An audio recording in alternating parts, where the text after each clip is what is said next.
Okay, hello everyone. Apologies about today.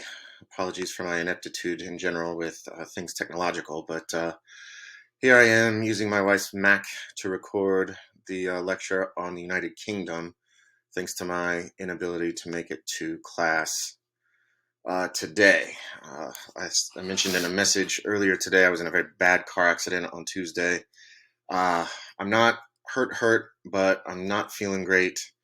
I've been to the hospital and was only there for a few hours, but everything checked out. For better or for worse, my head is seems to be no worse for the wear, but my body is aching right now. So here we go. Let's talk about the United Kingdom. I've got about 60 slides, but they'll go quick. I tend to make fewer bad jokes that slow me down when I record these videos. So here's the outline. Like a good textbook, most chapters of the case studies will follow this layout. I'm off a number here, I see now, but I'm not going to change and start to re-record this.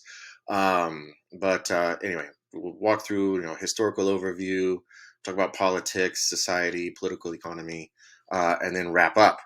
Worth pointing out here, a lot of people refer to, some people are saying, a lot of people refer to the United Kingdom of Great Britain and Northern Ireland, which is its full and official name. A lot of people just refer to it simply as England. That is utterly incorrect.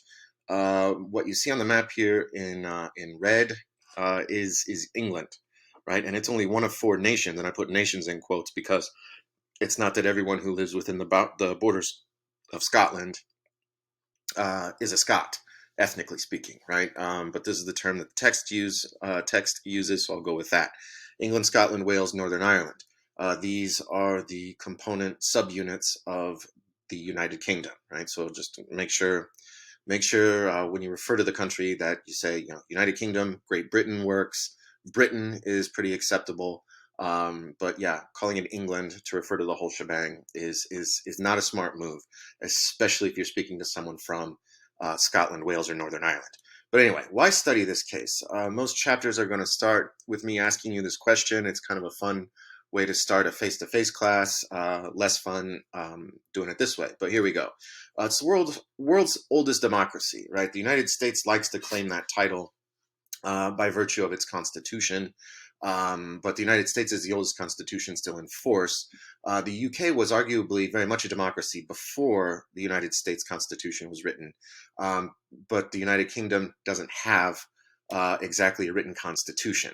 So that's what makes that's where the debate, if you want to talk, if you want to claim that having a constitution is the only factor that makes a country a democracy, well, then the United States wins. But the United Kingdom really put a lot of our current institutions into practice earlier on. The United Kingdom is also useful to study because it's the birthplace of the Industrial Revolution, important turning point in world history. That it happened first in the United Kingdom also explains why industry lacks today in the United Kingdom, lacks and lags behind the rest of the world. Nonetheless, the United Kingdom is very influential in modern politics.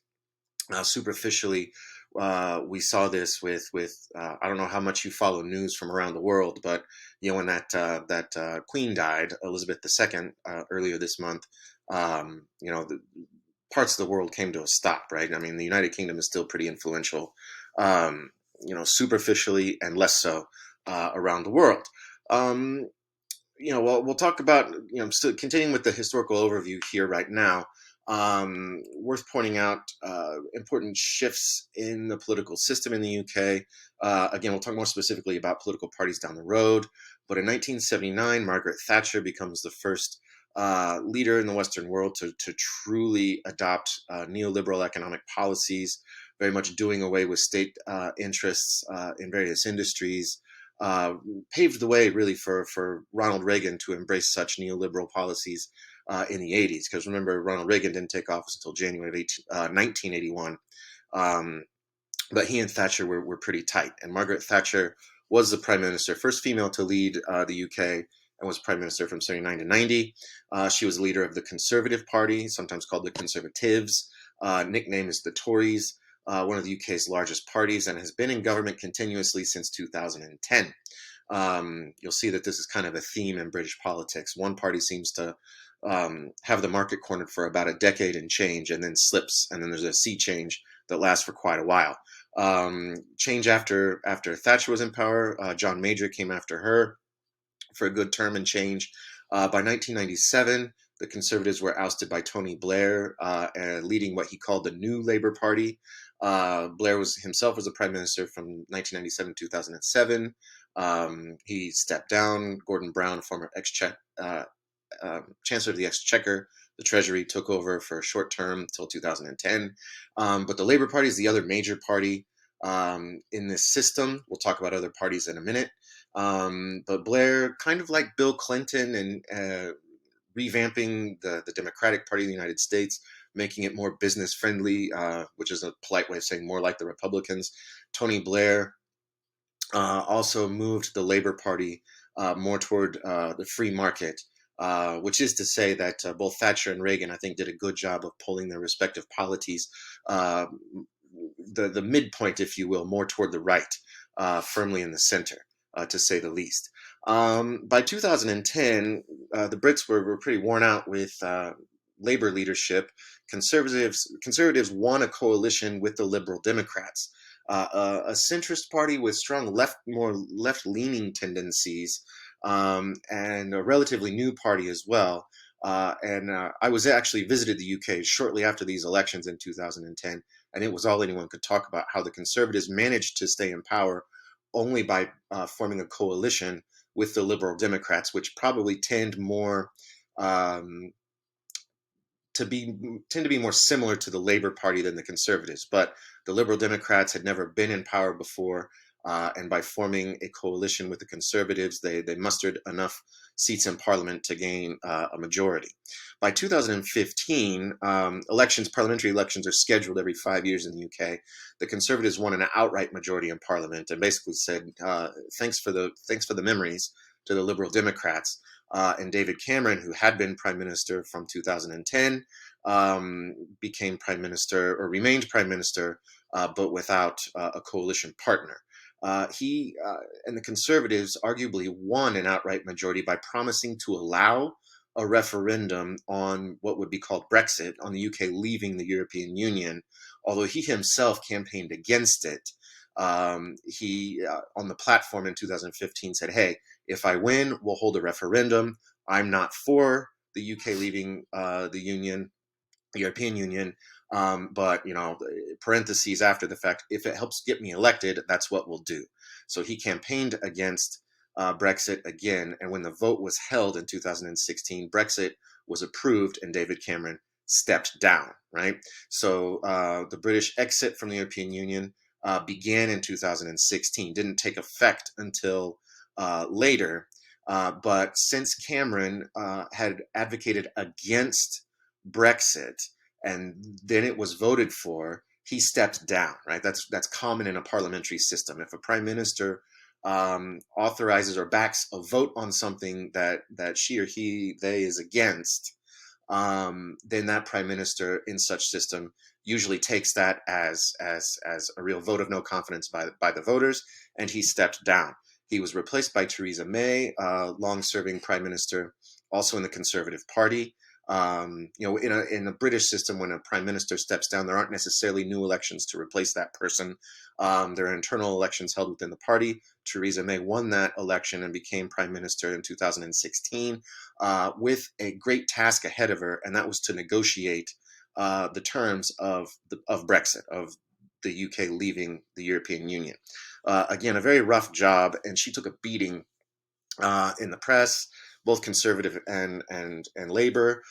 She took a beating from everyone outside of the Conservative Party and from some within her party, and she was unable to secure a deal. So by May of 2019, she resigns and is replaced by Boris Johnson, former mayor of London, former journalist, pretty interesting cat. I don't know if you paid attention to the news when he was prime minister, but a very eccentric type.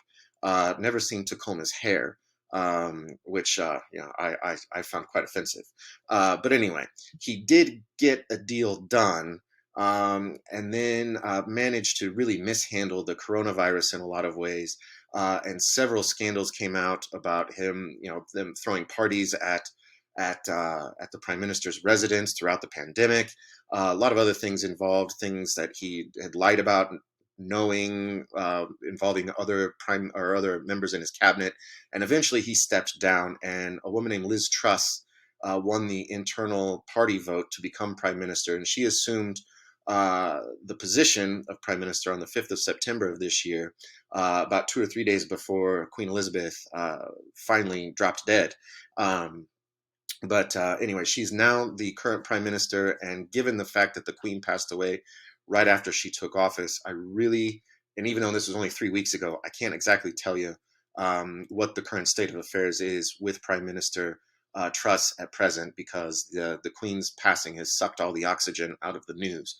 But anyway, here you have a timeline. There are timelines in all of the texts. We're not going to read through this now, but I just stuck it in there. But anyway, this is long history we're going to transition into now. I'm not going to dwell on this. I'm not going to ask you an essay question about, the long-term history of the UK. So I'm going to go through this pretty quickly. The Celts, those from originally from Ireland, I believe, came to settle a lot of the main island of Britain, Scotland and Wales, which were non Anglo-speaking areas, yet the Celtic fringe, as it's called, in the entire island began to import what would become the English language, which was, of course, heavily influenced by the Norman invasion, which is to say French invasion in 1066. Somebody called William the Conqueror, came and took over the whole of Britain in 1066. That's why a lot of words in English come almost directly from French. Basically, anything that ends in tion or sion in English comes from institution, things like that. Those words come from French directly. That's why that's why we speak the way we do today. In part, the French also brought with them a common law system, which has pretty much gone the way of the dodo bird in continental Europe. But it's a legal system based on custom rather than written legal codes, which helps explain, for example, why the UK does not have a constitution. Again, the legal system also adopted more or less by the United States. That's why we have a very jurisprudential system, and not everything that we think we might want legislated on has been legislated on. But anyway, the Magna Carta, I've mentioned in class a time or two thus far this semester.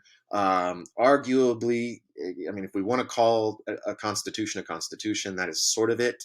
But what the Magna Carta did more than anything was just limit the powers of the monarchy. Henry VIII used the growing power of Parliament to create the Church of England through a legislative act.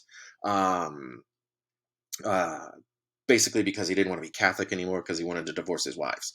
So it worked out pretty well for him, I guess.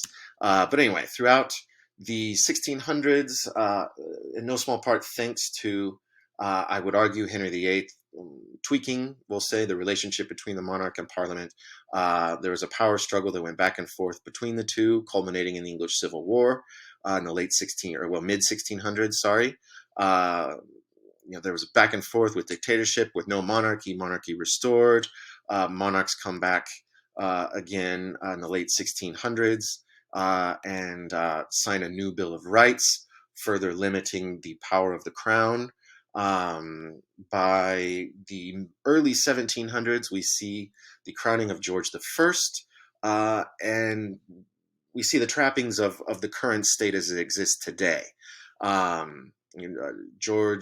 King George had cabinet advisors, and the position of prime minister was created. Over time, of course, the cabinet members would shift to be members of parliament and answer to the prime minister and not to the crown, which was a major change. Shortly after the crowning of George I, the office of the prime minister takes shape to its current form. And again, by the 1800s, Parliament, not the king, selects the cabinet and prime ministers, which is the system as it exists today. Now, the British Empire, very much a theme and in the news, if you've paid attention, gone past the headlines on the passing of Queen Elizabeth, and I'll come back to this later. But what of the Commonwealth today? But the Commonwealth exists because of British overseas expansion from the 1500s to the 1800s, 16th and 19th century. By the 18th century, the late 18th century into the mid 20th century, Britain basically either lost through conflict or voluntarily gave up almost all of its colonial holdings, with a few exceptions, some small islands around the world where Britain is still actually sovereign. One of those islands would be the Falkland Islands, or the Islas Malvinas if you're Argentine. These are islands off the coast of Argentina in the South Atlantic, over which the UK and Argentina fought a brief war in 1982. Hong Kong had been part of the British Empire that, under treaty with China, was reverted back to Chinese control in 1997, and Hong Kong has much been in the news in the last decade or so, as China continuously tightens its grip on Hong Kong, eroding what democracy the Brits left in the mid-90s. But I'm sure you've heard of the Commonwealth of the UK, or the British Commonwealth. This is an organization of many former colonies, not all former colonies, that maintains ties with the UK, and in some cases, the Queen, or now King Charles III, is technically the head of state in many of these places. But again, I don't know how well the Commonwealth is going to last, how it will weather life without Queen Elizabeth II. But again, I'll come back to that in a sec. The Industrial Revolution comes about shortly after this point in time. Industrialization, of course, supported colonial expansion, and vice versa. A lot of the raw materials that Britain needed to continuously industrialize came from its colonies. Were taken, stolen from its colonies. But this industrialization led to major societal changes, including urbanization in the UK, and thus a new middle class. And what happens when countries evolve or create a new middle class, intentionally or not, you start to find people clamoring for greater rights and greater influence and say in their government. Drawbacks of early industrialization is that often the first to come up with a good idea don't always benefit from how those good ideas are modified over time. So to this day, industry in Britain lags behind a lot of the rest of the world because of call it path dependency, and staying on course with initial industrial changes without modernizing as quickly as places that adopt new industrial technologies that are already modified beyond the first. So Britain has been has played catch up quite a bit, particularly with the United States and the rest of Europe, since it began global industrialization. Moving on to democratization here. As society shifted and urbanized and clamored for more say in their day-to-day lives, the power in Parliament also evolved. There's a shift in power from the House of Lords to the House of Commons. The House of Lords is still technically the upper house of the UK legislature. Originally filled by the aristocracy, many positions in the House of Lords are still hereditary, which doesn't sound very democratic to me, and that's arguably why the system, the elite, starting with the Crown, realized that the House of Commons, albeit the lower house still officially today, has really become the center of real power in Great Britain, as it includes lower nobility, the merchant class, non-hereditary positions. These are all elected positions and tend to more directly reflect the makeup of the UK, although still representation is very skewed in favor of those traditionally with power and influence, much like that both houses of Congress in the United States. Anyway, by the 18th century, we see parties start to emerge. Two historic parties, one still exists today, one not so much. The Tories, or the Conservatives, which I've mentioned before. Center-right party today, still the traditional supporters of the monarchy. The other historic principal party was the Liberal Party, or the Whigs, which lasted until about the early 20th century, cultivated support among commercial class and those excluded from politics. Again, the liberals don't exist today, but their position has been filled by the Labor Party, which I'll say more about down the road. Expansion of suffrage. We have a story similar to this one in the United States, where in the early 100-some years of the United States, not every voting was allowed. The right to vote was only granted to a very small section of the of the electorate. So by 1832, while the electorate was expanded, still only about 90%, or still only about 10% of adults could vote. 90% of adults were excluded. Reforms came later. Women were granted the right to vote. Women over the age of 21 granted the right to vote in 1928, which is about 8 years after the United States. Voting age was reduced to 18 in 1969, which was a few years before the United States. But this expansion of suffrage matters because it makes political parties and thus elected officials respond to more and more demands on the part of the electorate, and thus usually to provide more government services. It also facilitated the rise of the Labor Party to, again, replace the Whigs as the major left-of-center party representing particularly workers' interests, and labor, small l labor, had long been left out of the electorate, of the voting system in the UK. Let's see, collectivist consensus. In the UK, particularly in the post-war era, the two major parties really worked together to build and sustain what we call the welfare state, right? To provide greater services to the citizenry, to rebuild after the war. However, by the 1970s, so a few decades after the end of World War II, greater economic crisis, particularly in 1973. There's an international oil crisis that really hurt the West.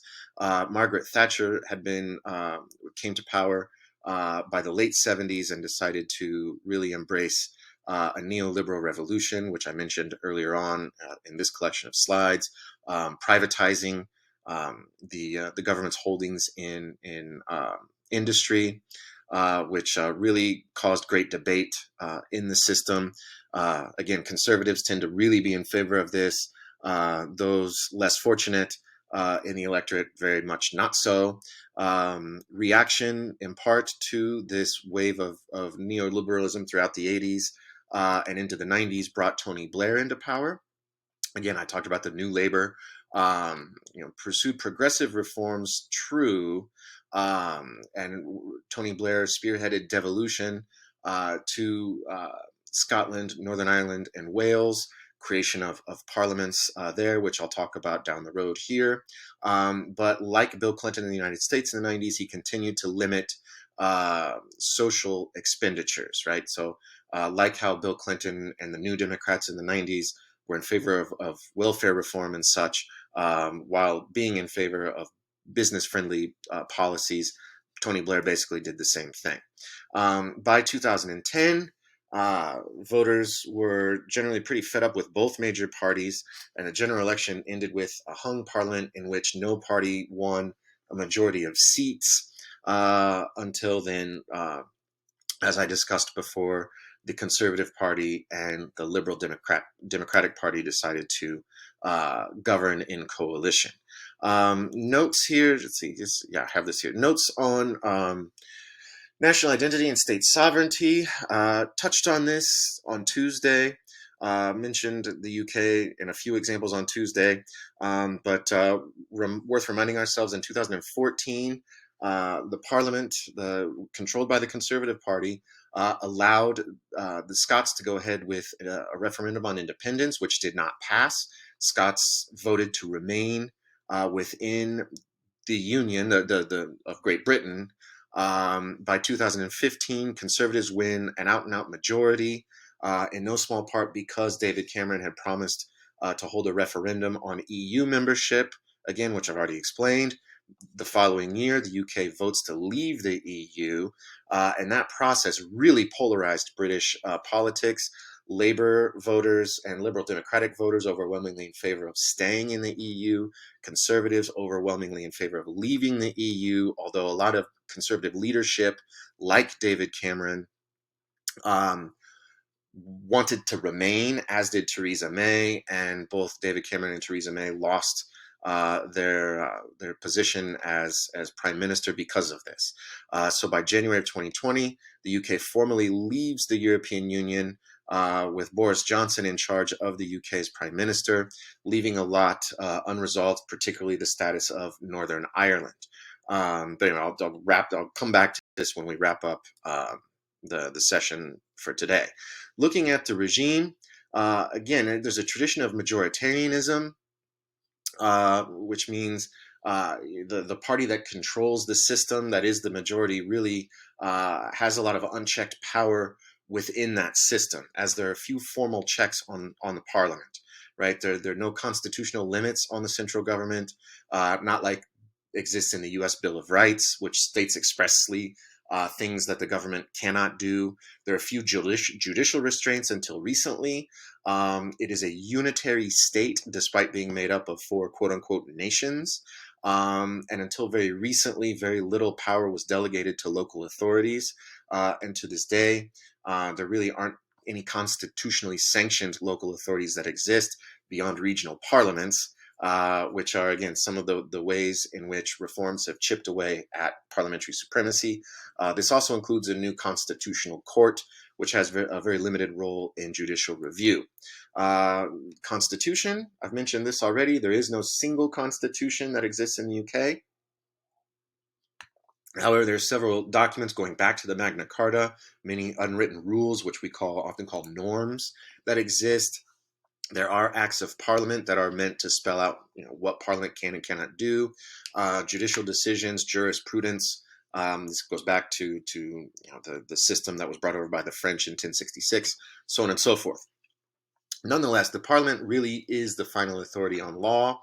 The lower house, which is the House of Parliament, the House of Commons, can in effect amend the Constitution by simple majority vote, which is to say that a simple majority vote really can translate into what would amount to an amendment to the Constitution in the United States. There have been recent attempts to constitutionally protect human rights, which is to say limit state sovereignty from above and then devolve power to the regions below. And then, of course, recent concerns over Brexit and Scotland's demand for a new secession vote may really put the country in a real constitutional crisis, if you will. States don't like to give up territory, however that happens. And if Scotland were to hold a binding vote for secession and vote to secede, that'll really put London in a tailspin.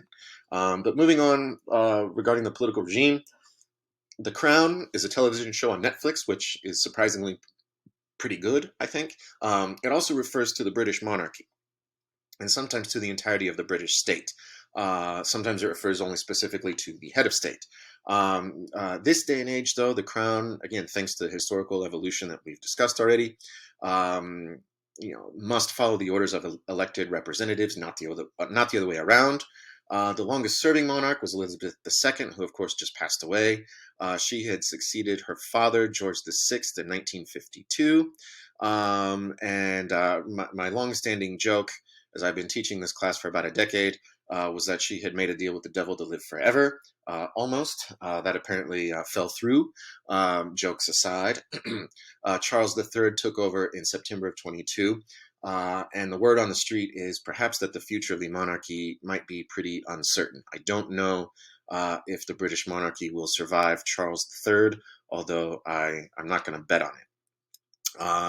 We'll talk about that again. We'll come back to this in a second. Let's look at the branches of government. I use the term loosely, as they don't overlap. They don't run in parallel as to the system in the United States. Nonetheless, the Prime Minister is the head of government, not the head of state. The Prime Minister is elected by the Parliament, not directly by the people. It's the party that wins the most seats in Parliament that then elects the Prime Minister. However, going into any parliamentary vote, there should be no doubt in the minds of an informed voter of who the Prime Minister will be if this party or that party wins an absolute majority or forms a coalition. There's no term limit per se. Parliamentary elections must be held every 5 years, but there's no limit on running for re-election as prime minister. Air quotes re-election again because you're more or less selected by the parliament. But you also serve as at the pleasure of the parliament. Because, as I've stressed before in class, the prime minister is always a member of parliament and an individual legislator in the House of Commons. But unlike how impeachment works in the United States, which is a very long, drawn-out process, the prime minister can be removed by a vote of no confidence in the parliament. Vote of no confidence is well, the text is here, a legislative check on the government and the prime minister. Basically, it's a thumbs up, thumbs down vote by Parliament. Do we have confidence in the Prime Minister? Do we not? And if the vote comes out no, that means that there are members of the Prime Minister's party who voted to remove that person. And again, in the UK, when that happens, the party in power selects a new Prime Minister, or snap elections could be held as well, where you just have a whole new batch of parliamentary elections that takes place. But anyway, roles of the prime minister: to lead the party, maintain support for the party's members of parliament, their MPs. Prime ministers have to appear for question time in Parliament. You might have seen this on C-SPAN or maybe seen it made fun of in other places. Something that we do not do in the United States, but would be fun if the president had to waddle in front of both houses of either house of Congress and just field questions. There's a hyperlink here. You cannot click on this in the video because then YouTube will remove my lecture. But I've posted the links separately. Feel free to hit the pause button and go watch this. It's just a 2-minute thing on basically just members of parliament yelling and screaming at each other during question time. It's kind of fun. But other things the prime minister does is direct the cabinet. It's the face of the party in general elections. And depending on the circumstance, particularly in the case of David Cameron, prime minister from 2010 to 2015 or 2016, the job of the prime minister is to hold together a coalition that keeps the prime minister in power. Like a U.S. president, the prime minister is the face of British politics. Here's the ugly mug of former Prime Minister British Johnson, who, as I mentioned earlier, never seems to be able to comb his hair. It's kind of like his thing. But prime ministers are pretty much always political veterans. Because again, the prime minister is selected from the pool of members of parliament. So to have the members of the party vote for you as such, you need to have made a name for yourself and hopefully have done something productive while as a member of parliament.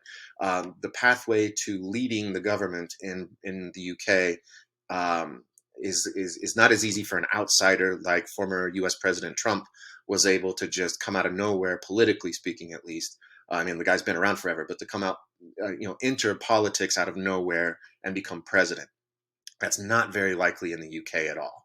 Back to the iconic recent prime ministers, Margaret Thatcher and Tony Blair, both had paid their dues as members of parliament, as has Liz Truss, the current prime minister, as did Theresa May, as did David Cameron, etc., as did Gordon Brown prior to David Cameron, etc., etc. Some similarities between Thatcher and Blair. They were pretty important prime ministers. They both served for a long time in the post-World War II era. Both reoriented their party's traditional platforms. Both pulled their parties to the right, I would argue. Margaret Thatcher pulling the Conservatives more to the right, Tony Blair moving his party more to the center, which is to say to the right from where it once was. Both in office instituted some pretty important domestic reforms. Both maintained very close relations with the United States. It helped that Reagan was president for most of the years that Thatcher was prime minister, and that Clinton was president for several years, that at least the initial few years of the Blair prime ministerialship. Both took their country into controversial wars. Thatcher in the Falklands in 1982, Blair backed the United States in 2003, the invasion of Iraq. Both were very good communicators and charismatic personalities. I would say Boris Johnson is as well. It remains to be seen whether Liz Truss is. From what I've seen of her, I don't think she is. but you don't necessarily need to be, as Joe Biden really isn't either, to run a country. Um, like what happens in most political systems, both Blair and Thatcher became rather unpopular by the end of their rule. Both resigned without ever losing an election, and both handed power over to a less charismatic and less successful party leader. Basically, in effect, both Thatcher and Blair got out before they were decided to leave before they were told to do so, which I guess, there's something to that. But anyway, here's the structure of the UK government. You'll see this for most of the cases we're going to look at throughout the semester. I'll show you these lines of control, and in democracies, it should always start with the electorate.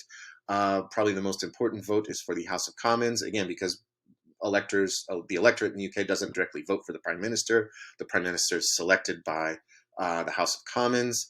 The House of Lords, again, doesn't have nearly the power that it did 300 years ago, but still influential, still has to approve legislation. But although it's the upper house, it really takes a back seat to the House of Commons. The monarch has to approve of whoever the Prime Minister is. I believe Queen Elizabeth approved of the prime ministership of some 15 prime ministers, the last one being days before she died, that of Liz Truss. There are no examples of the UK monarch denying the person selected by the leadership of the House of Commons as prime minister, but that could happen, I suppose. It's a check, if you will, that the monarch has on leadership in the House of Commons. And then, of course, the House of Commons in the late 90s, through Act of Parliament, created regional legislatures in Wales, Scotland, and Northern Ireland. There is no separate regional parliament for England. The House of Commons, in effect, is the legislature for England, the nation, if you will, the sub-state unit, and it's the parliament for the UK in its entirety. Continuing on, I don't know if branches of government is the precise term, but that's the term used by the authors of the text, so I rolled with it. The cabinet, which we have in the United States too. There's a cabinet made up of, in the United States, of people appointed by the president who are not members of Congress. In the UK, all cabinet members are members of Parliament. They are all MPs, members of Parliament. The most important ministers are, say, for the Foreign Office, which Liz Truss used to run. And then before she became prime minister. The Home Office is sort of like the Department of the Interior. And then the Exchequer is sort of like the Secretary of the Treasury.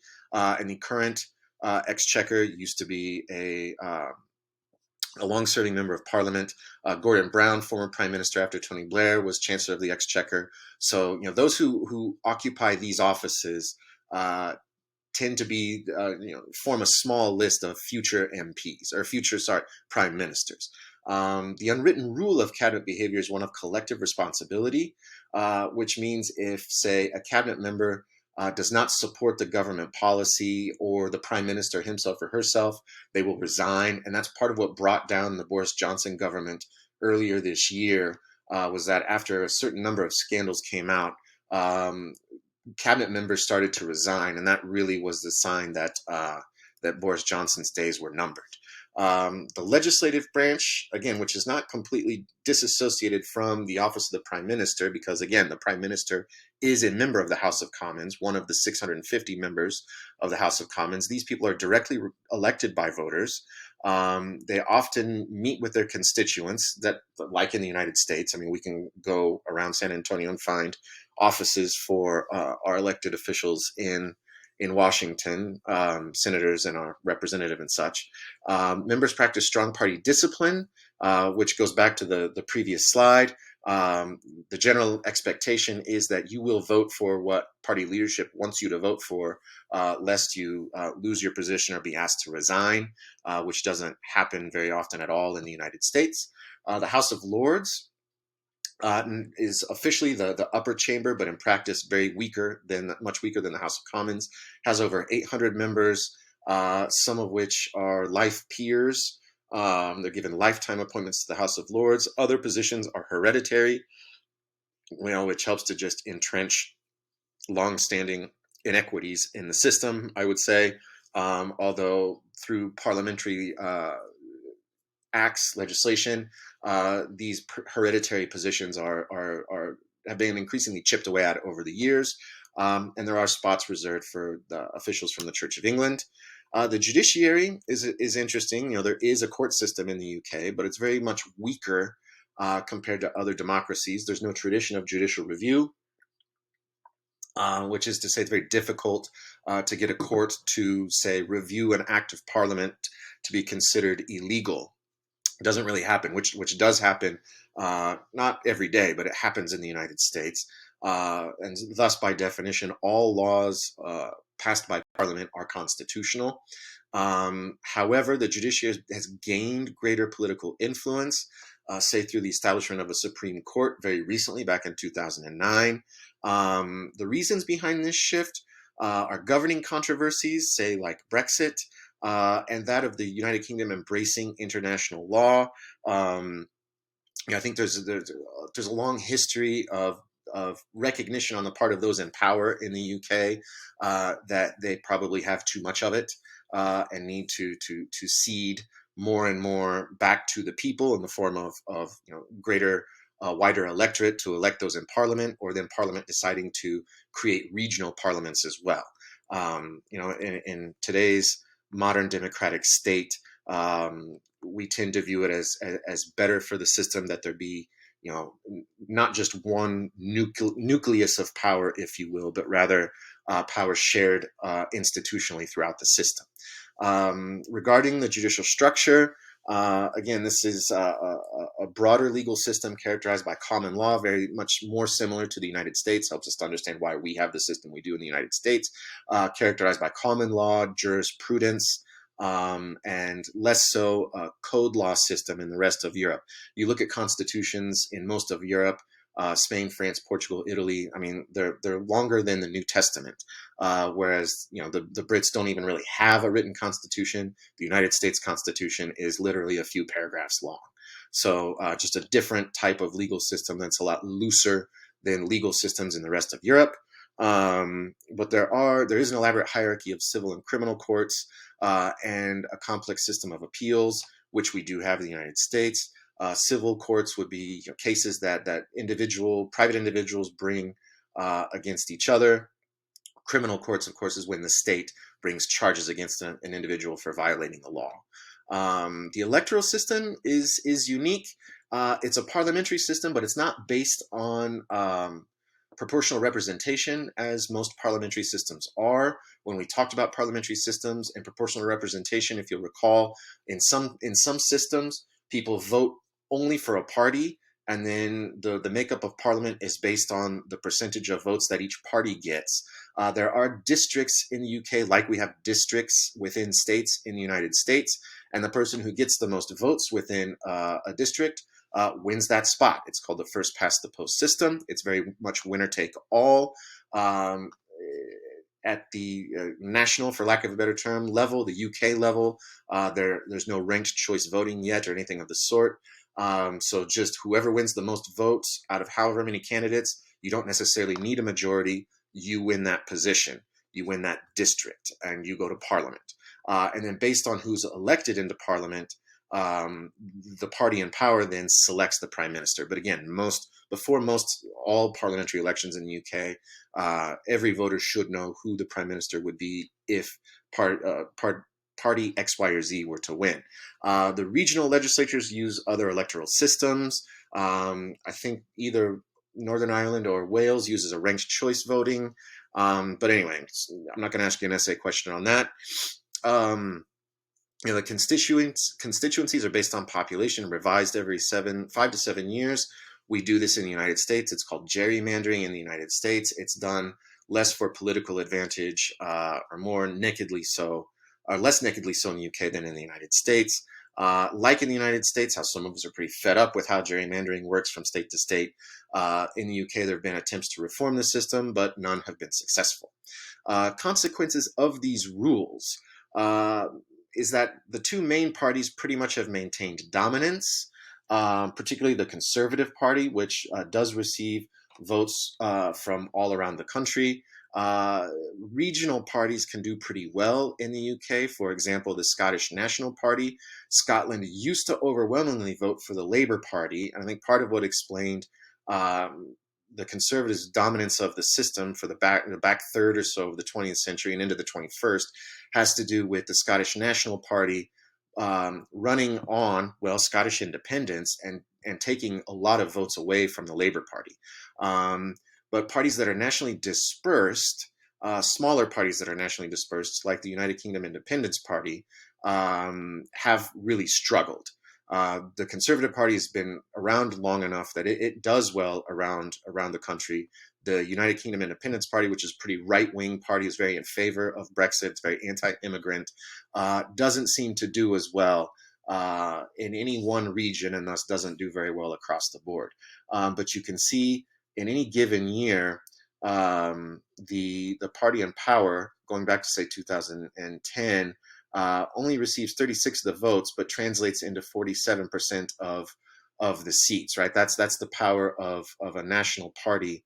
Of a party that receives votes from around the country and is less concentrated from place to place. But you can see, say, the Labour Party, again, the other major party, tends to rake in a few more seats than its vote percentage, but that has a lot to do with the fact that smaller parties might get upwards of 23% of the vote, nearly a quarter of the votes in 2010, and only 9 seats out of 600 and some.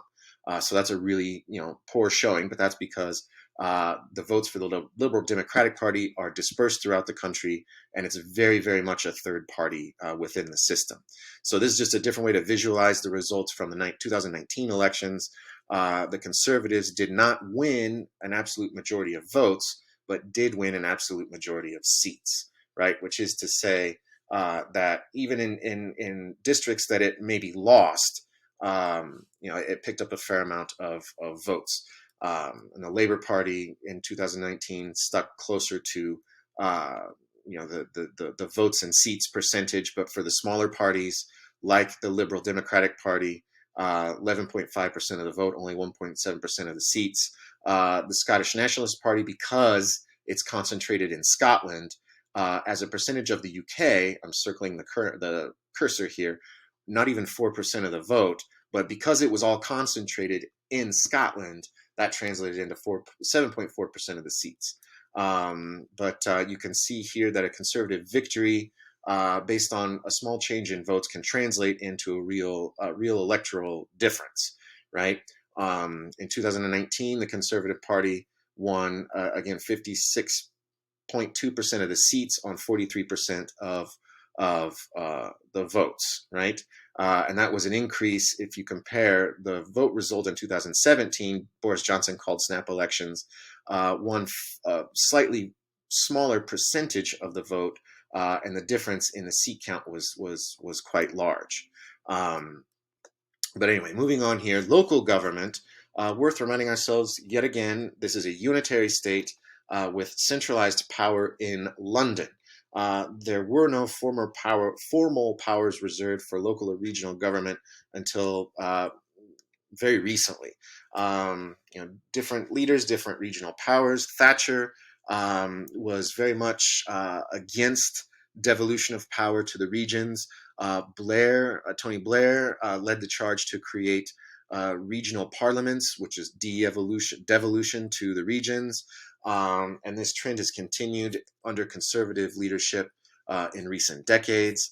Again, Scotland, Wales, and Northern Ireland now have regional legislatures, and this was in no small part a consequence of the 1998 Good Friday Agreement between Protestants and Catholics and the Parliament in the UK to bring an end to violence in Northern Ireland, violence particularly between Protestants and Catholics, but as an attempt to appease Catholics in Northern Ireland, who until recently were very much a minority and did not like being bossed around by London. The Parliament, the main Parliament, British Parliament, decided to allow the creation of parliaments in Northern Ireland, and then, of course, by extension, Scotland and Wales. I don't think Northern Ireland was going to get more autonomy without granting the same to the two other regions. Cruising along here, the party system I've talked about from time to time, so I'm not going to dwell on this any more than I need to.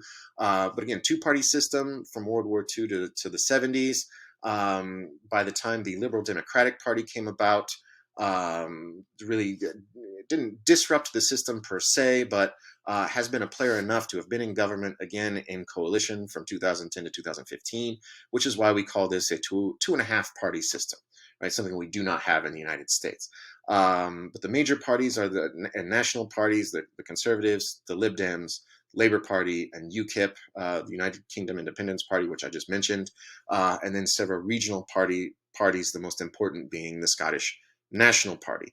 To say something about the Labour Party today, again, this is the major party on the center left. I mean, it's socialist, but socialist light, I would say. Very moderate party that does favor a strong welfare state and some state ownership, but very much less state ownership than similar center-left parties throughout Europe. The current leader of the Labour Party was chosen in 2020. Since the Labour Party lost power in 2010, there have been a few different leaders. Like in the United States too, when a party is out of power, it's sometimes difficult to say who the leader is of the party. There's an official leader in the Labour Party who wins a vote, and this guy, Keir Starmer, won that in 2020. But it's really not it's a symbolic position. I don't know that this guy will be inevitably the leader of the party come the next scheduled election in 2024. But as you might assume, the Labour Party emerged from a union movement in the early 20th century. Landslide victory after World War II, right as World War II came to an end. The party moderated, which is to say moved more to the center starting in the 80s, thanks to Thatcher. And then Tony Blair really pushed the party further to the middle. And again, it's lingered in opposition since 2010. The Conservative Party, again, one of the oldest in the UK. It's a center-right party, still very moderate, I'd say, very pragmatic, arguably very much to the left of the contemporary Republican Party in the United States, but still a conservative center-right party, very much in favor of smaller government and liberal economic policies, which is to say, laissez-faire, hands-off economic policies, but more progressive, say, on abortion and gay rights than their Republican counterparts in the United States. Liz Truss, again, the current prime minister, only assumed leadership very recently, September of 2022. Although, the party, perhaps because of its longevity, has lived through and weathered moments of great division, including Thatcher's real neoliberal turn in the 70s and 80s, 2010. David Cameron was really pushing for greater unity, trying to expand the electorate. And again, he ended up losing his position thanks to Brexit. I don't think history will remember David Cameron as having been a very successful prime minister, but I'm not a historian, and nobody will ask me in 20 years. But anyway, again, the Conservative Party has dealt with some real stark divisions, including how to deal with austerity after the financial crisis kicked off in 2008. Some conservatives, like some Republicans, still understand that government spending can keep your economy afloat, and some are very much against anything viewed as unnecessary government spending. And then, of course, EU membership is what really brought divisions within the Conservative Party to a head. Again, to repeat myself, David Cameron, Prime Minister, won re-election in 2015, promising to hold a referendum on the British leaving the European Union, even though he himself was against it. It went through, he resigned, and the Conservative Party has hung on to power, somewhat surprisingly, I think, since then. But I do not know what the future holds. Hyperlink here will take you to a Last Week Tonight editorial, if you will, from John Oliver, who is from Liverpool, but now lives in the States. Maybe you've seen Last Week Tonight on HBO. Satirical news show, but he's done a series of bits on Brexit. This is the link here will take you to the third one. Quite funny indeed. The Liberal Democrats, again, left of center-ish party. It mixes some notions of classical liberalism, which is free market economics, and individual freedoms, with social democracy's notions of collective equality. It was sort of awkward when the party was in coalition government with conservatives. Some argue, and I would too, that it really moderated the Conservative Party at the time, couldn't just push through whatever it wanted from its agenda. Because at any time, if the Lib Dems would have wanted to hold a no confidence vote to get rid of David Cameron, it could have. But the party's not been around for that long, only since the late 80s. Um, uh, I wish we had a third party like this in the States, although I wish that this party in the UK were a bit more influential, might be a moderating force between both the two other major parties. But who knows? Again, I've given up betting on politics. Other parties, I've mentioned the Scottish Nationalist Party a few times, really sucked the life out of the Labour Party in Scotland over the last 2 decades. There's a nationalist party in Wales, whose name I will not even try to pronounce. Several Northern Irish parties, such as Sinn Féin, which, again, a party basically run by Catholics. It was closely linked to the Irish Republican Army, the IRA, in the 70s, 80s, and into the 90s, and responsible for a lot of deaths during the Troubles in Northern Ireland. But over time has really transitioned from party linked to terrorist organization to party gaining respect in the political system, for better, for worse. I will not tell you what I think about that, but that's what's happened. The UKIP, the United Kingdom Independence Party, I've mentioned a few times, very anti-EU, very anti-immigrant, very in favor of Brexit, was once led by this guy named Nigel Farage, the outspoken leader of UKIP until 2016, and is not uncommon in Europe. You get these anti-EU parties and politicians getting elected to the European Parliament. Has a lot to do with low voter turnout in European elections. It allows motivated minority parties to get a foothold in the system. But that's how Nigel Farage cut his teeth in European politics and British politics, by being a member of the European Parliament, which is a bit paradoxical, right? Because he hates the EU, wanted the UK out of the EU, but happily served in the European Parliament. But it's a roundabout way to power, a route that does not exist in the United States, of course, because there's no North American Union that has a parliament. But anyway, talking about elections, and again, I've already touched on a lot of this. I'm going to try to minimize the repetition. Chosen members of the Parliament, or the House of Commons, are chosen during a general election. The most recent one was held in 2019. The next scheduled set of elections would be held in 2024. They're held every 5 years. Turnout in the United Kingdom, is generally higher than the United States by a solid 10%. Also, what is very different, and I very much like, this is not unique to the UK. It's generally the way it is in most of Europe. Campaigns are very short. In the United States, campaigns basically start the day after the last election, which really for folks like me gets very tiring. But in the UK, there's an official campaign season, and it's very short, so you don't get bombarded with advertisements over the course of 2 bloody years. Again, parties are very well disciplined. If you vote against your party while you're in power, good luck keeping your job the next time around.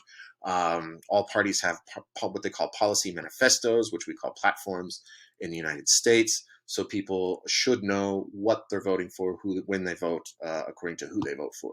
But anyway, here are the results from 2019. Number of seats, the Conservatives hold a solid majority at 365, right? Well over half of the 325 they need for a majority. So they don't need to be in a coalition at all. So all these other parties, whether they get along with each other or not, form the opposition, which of course is led by the Labour Party. Thinking about society, the class is something we don't talk about very well in the United States, although it does exist. In the United Kingdom, class is really baked into the system back for centuries. Upward mobility is much more limited, arguably, in the UK than it is in the United States, even. And political parties and policy debates often center around class even if it's not overtly addressed as such. But most people who get elected, even from the Labor Party, go to very fancy private schools. They go to the best universities. So education is a factor. Lifestyle choices, which the text addresses, I would call these really attainable options. I mean, what does that mean? A lifestyle choice? Well, if you play polo, you're probably pretty wealthy, and you're probably going to vote for the Conservative Party, right? If you are a lifelong paying member, supporter of your local soccer team, and you spend 6 nights a week at the pub and you smoke, you're probably a Labor voter. Not hard and fast, but probably the case.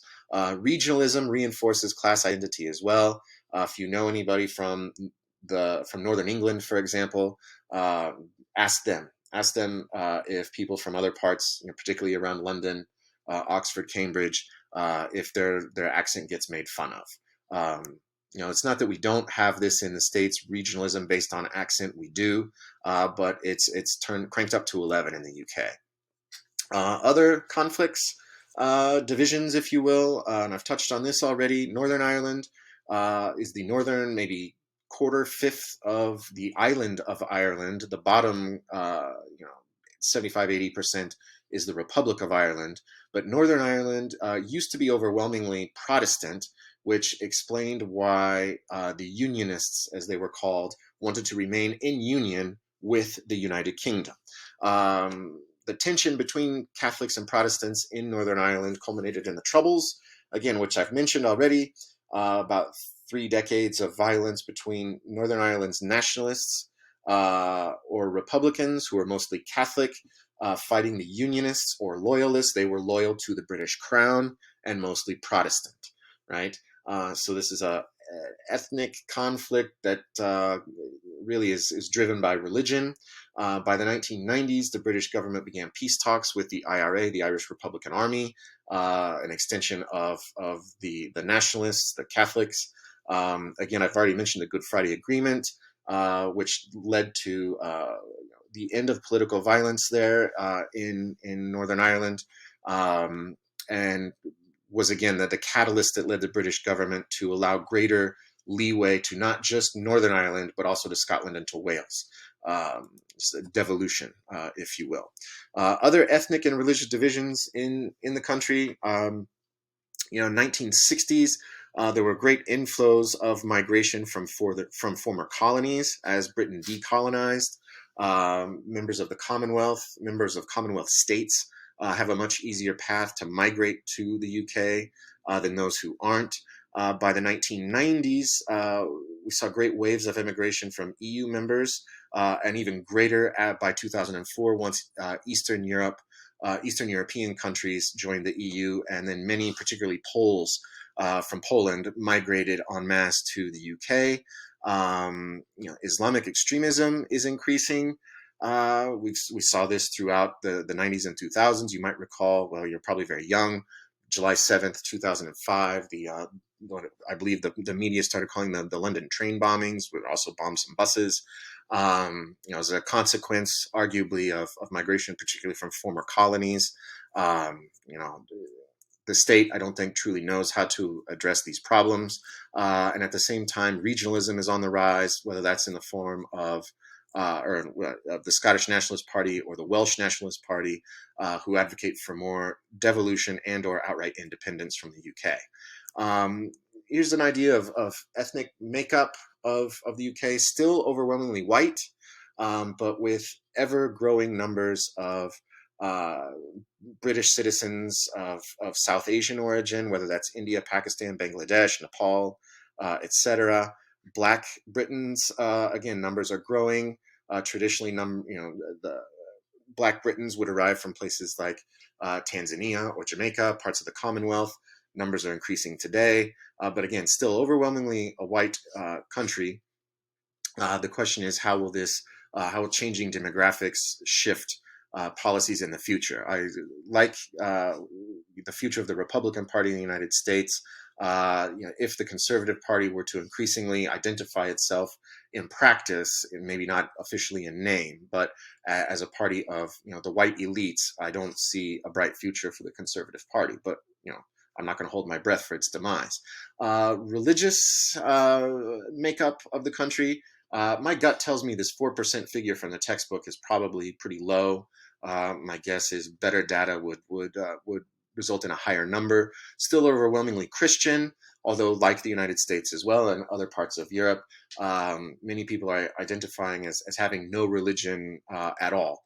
Not necessarily atheists or agnostics, but just those who just overtly will tell you, I practice no religion. I might be spiritual, I might be this, I might be that, but I'm not Christian. And don't really identify with any one religion in and of itself. But anyway, ideology and political culture.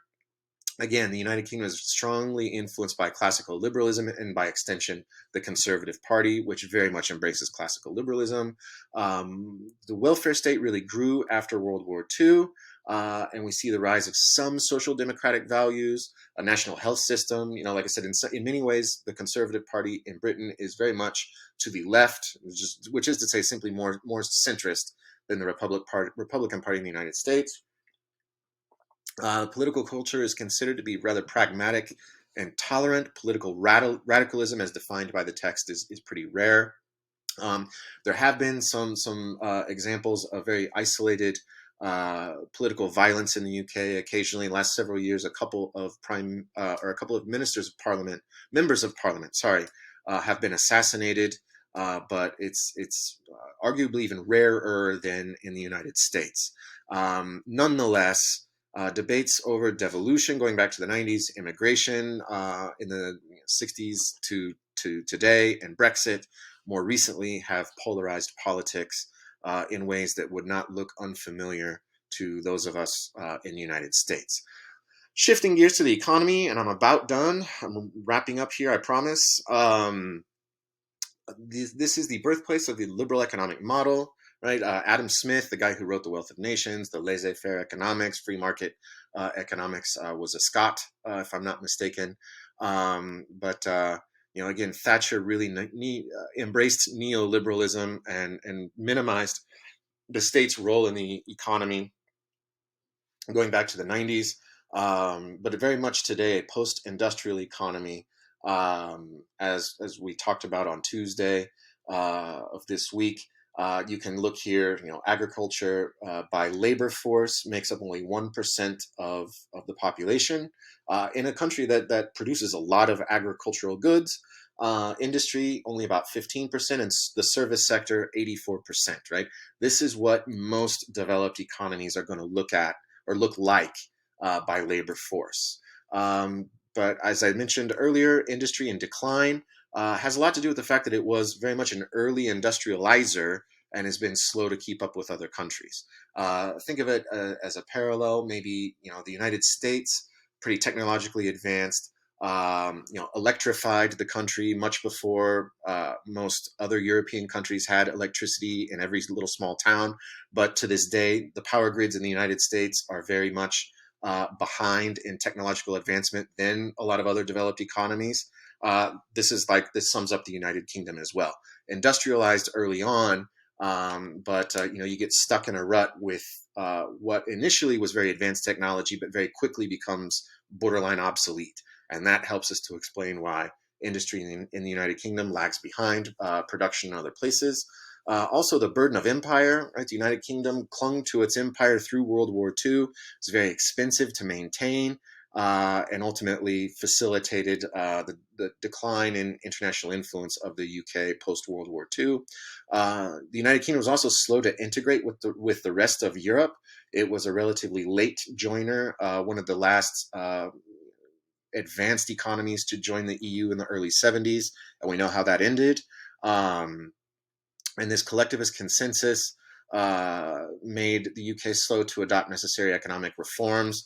If one party controls the system and it doesn't want to make necessary changes, well, then no changes are made. It's very difficult for maybe more progressive, forward-thinking minority parties to get anything done. Thinking about the economy in the 21st century, Prior to the financial crisis, the UK, like the United States, was growing pretty gangbusters, despite initial downturns after September 11th of 2001.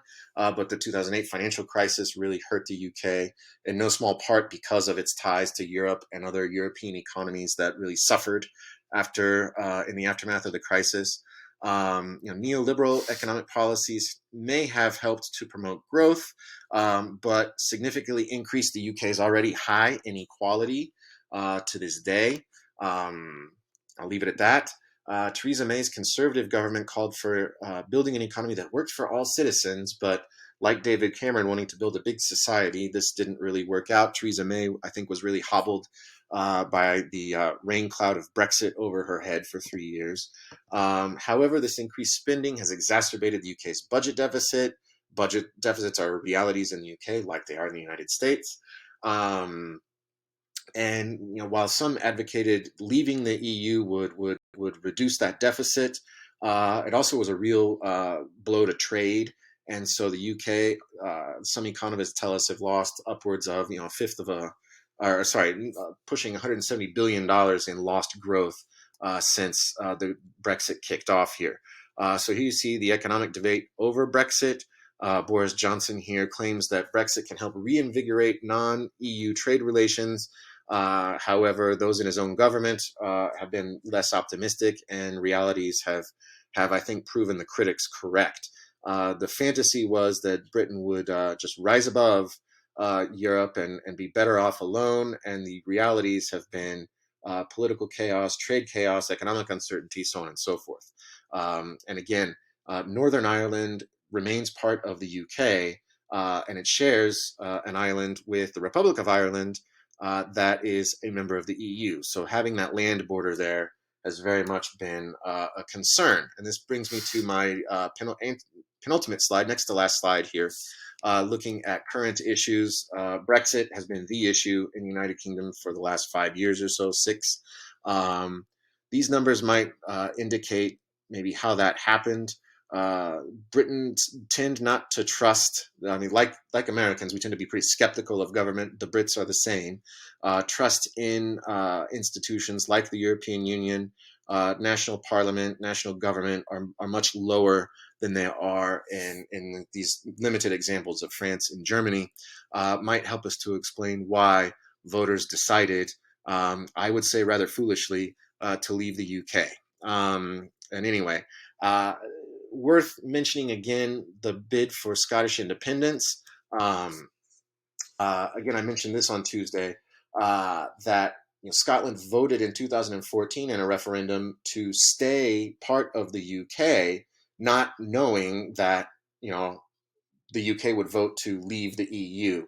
So now there are many voices in Scotland calling for a new vote for a new referendum for independence to leave the UK to then rejoin the EU. It's not going to be that simple were that to happen. There are many countries in the EU that might want to block Scotland joining the EU lest they inspire other parts of European states to break away. If I'm not mistaken here, this is a Catalan flag, this yellow and red flag. And Spain, for example, might not want to allow Scotland to join the EU, lest Catalonia, Barcelona, and its wider region, where there are a lot of sentiment, much sentiment to leave Spain and join the EU.